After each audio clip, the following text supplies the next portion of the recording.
Have you ever looked up at the night sky on a clear, dark night, far away from the city lights, and truly wondered about those countless glittering points of light scattered across the inky blackness? Each one a tiny beacon in the vast cosmic ocean. Each is a sun, a colossal sphere of burning plasma, radiating energy across unimaginable distances, dwarfing our own sun in size and power.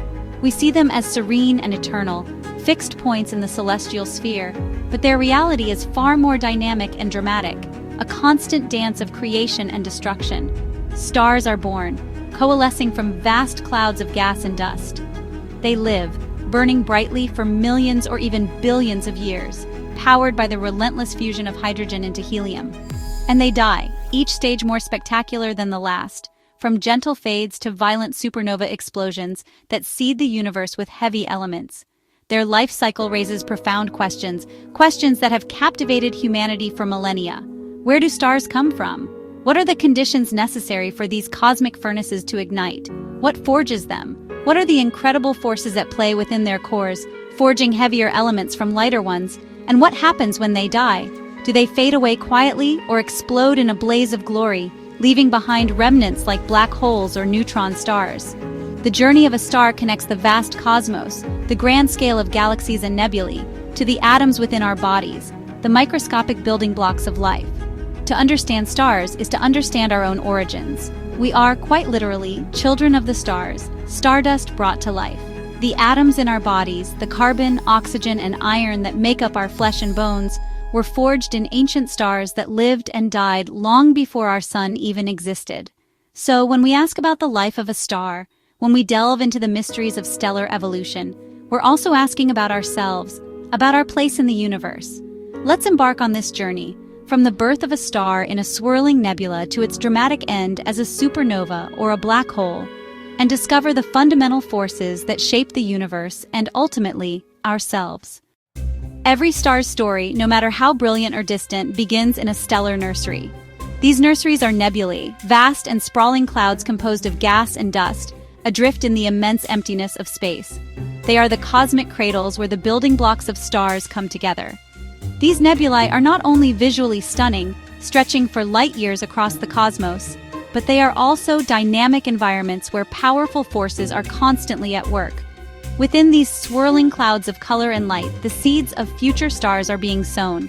They contain the raw materials essential for star formation, primarily hydrogen and helium, the simplest and most abundant elements in the universe.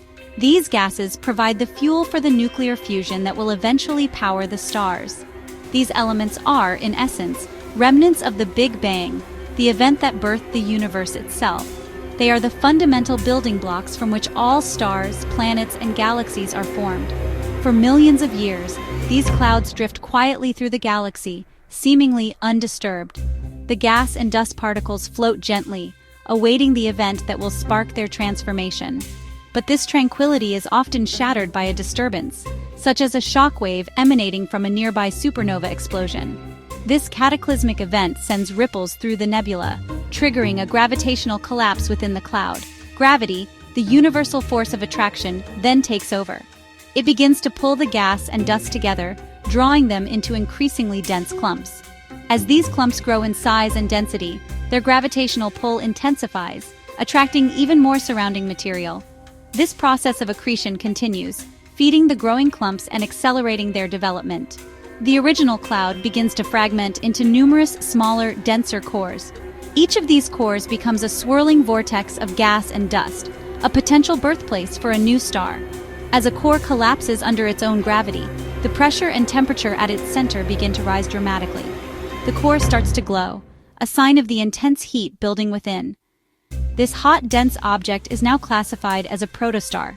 It's not yet a true star, as it hasn't initiated nuclear fusion, but it's on the very brink of ignition, poised to burst into life.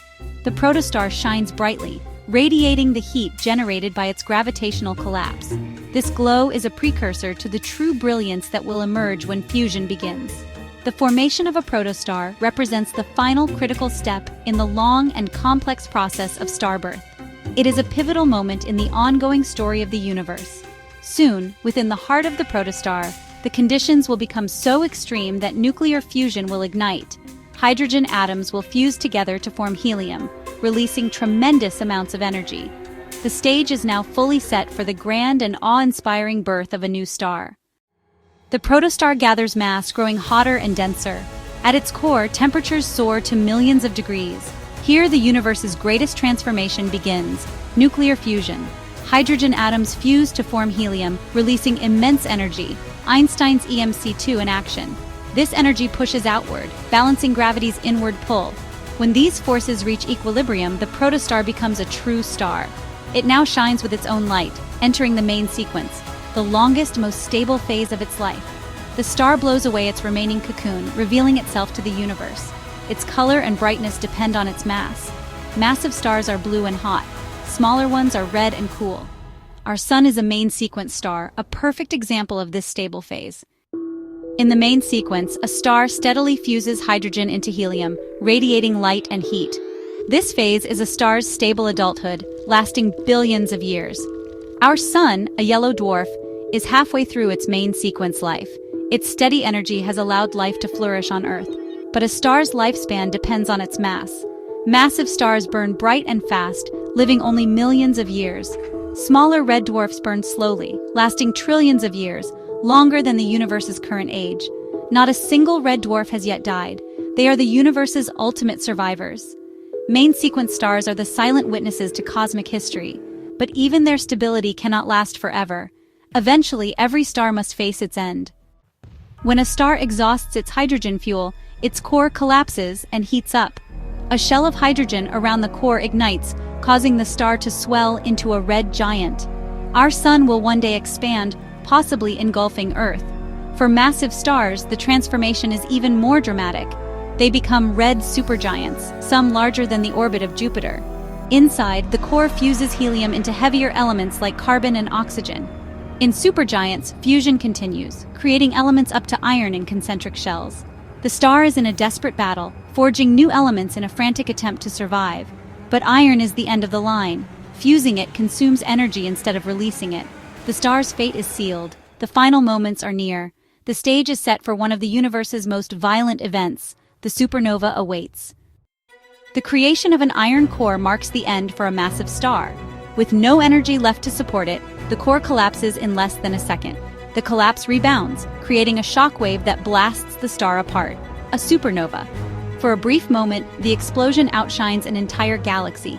Supernovae forge all elements heavier than iron, gold, silver, uranium, scattering them into space.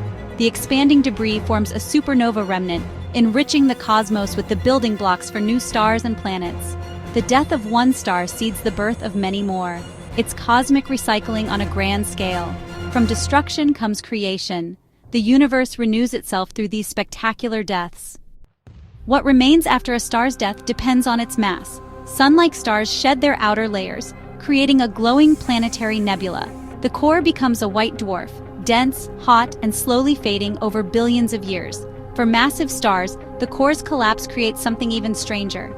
If the remnant is heavy enough, it forms a neutron star, a city-sized object of unimaginable density. If it's even more massive, gravity wins completely. The core collapses into a singularity, a black hole, from which nothing can escape. These remnants are the universe's most extreme objects. They are the final legacy of a star's life. Each one shapes the cosmos in profound ways. Black holes are gravity's ultimate triumph, regions where nothing, not even light, can escape. The event horizon marks the point of no return. We detect black holes by their effects, stars orbiting invisible masses, or matter heating up as it spirals in. Some black holes are stellar mass, born from dying stars. Others are supermassive, millions or billions of times the sun's mass, lurking at galaxy centers. Their origins remain mysterious, but they shape galaxies and influence star formation. Black holes are not just destroyers. They help sculpt the universe. They are cosmic enigmas, where our understanding of physics breaks down. Unlocking their secrets may reveal the universe's deepest mysteries. The life cycle of stars is far more than just a celestial process. It's the very engine of creation that drives the universe. These cosmic furnaces are responsible for forging the raw materials of existence. Stars, in their incredible power, forge nearly every element that makes up our bodies: carbon, the backbone of all known life; oxygen, the air we breathe, iron, the very core of our planet and the red blood cells within us, all are meticulously crafted in their cores through the process of nuclear fusion, a stellar alchemy of sorts. When these stellar giants reach the end of their lives, they don't simply fade away. Instead, they die in spectacular fashion, scattering these precious elements into the vastness of space, seeding new stars, planets, and potentially life itself. It's a cosmic recycling program on an unimaginable scale. Our very own solar system, with its sun, planets, and moons, formed from such enriched clouds, the remnants of stars long gone. The atoms that make up your body, the very essence of your being, were once forged in the heart of these ancient stars, scattered across the cosmos, and eventually coalesced to form you. We are not just observers of the universe, we are intimately and inextricably connected to it. The universe is not some distant, separate entity from us. We are an integral part of its ongoing story, a living chapter in the grand cosmic narrative. We are, quite literally, stardust, children of the cosmos. This profound knowledge fundamentally changes our perspective, shifting our understanding of our place in the universe. It connects us to the universe's grand narrative, revealing our deep and abiding connection to the cosmos. The next time you gaze up at the night sky, lost in the sea of stars, remember, you are not just witnessing a beautiful scene, you are witnessing the ongoing story of creation, the very process that brought you into existence. The nebulae, those swirling clouds of gas and dust, the stars, burning bright across the vast expanse, the supernovae, those cataclysmic explosions that seed the universe with new elements, they are all an intrinsic part of your cosmic heritage, your ancestral connection to the universe. The universe has labored for billions of years, through countless cycles of starbirth and death, to make our existence possible, to bring you into being. We are the living legacy of the stars, the embodiment of the universe's creative power, and the inheritors of a truly cosmic inheritance.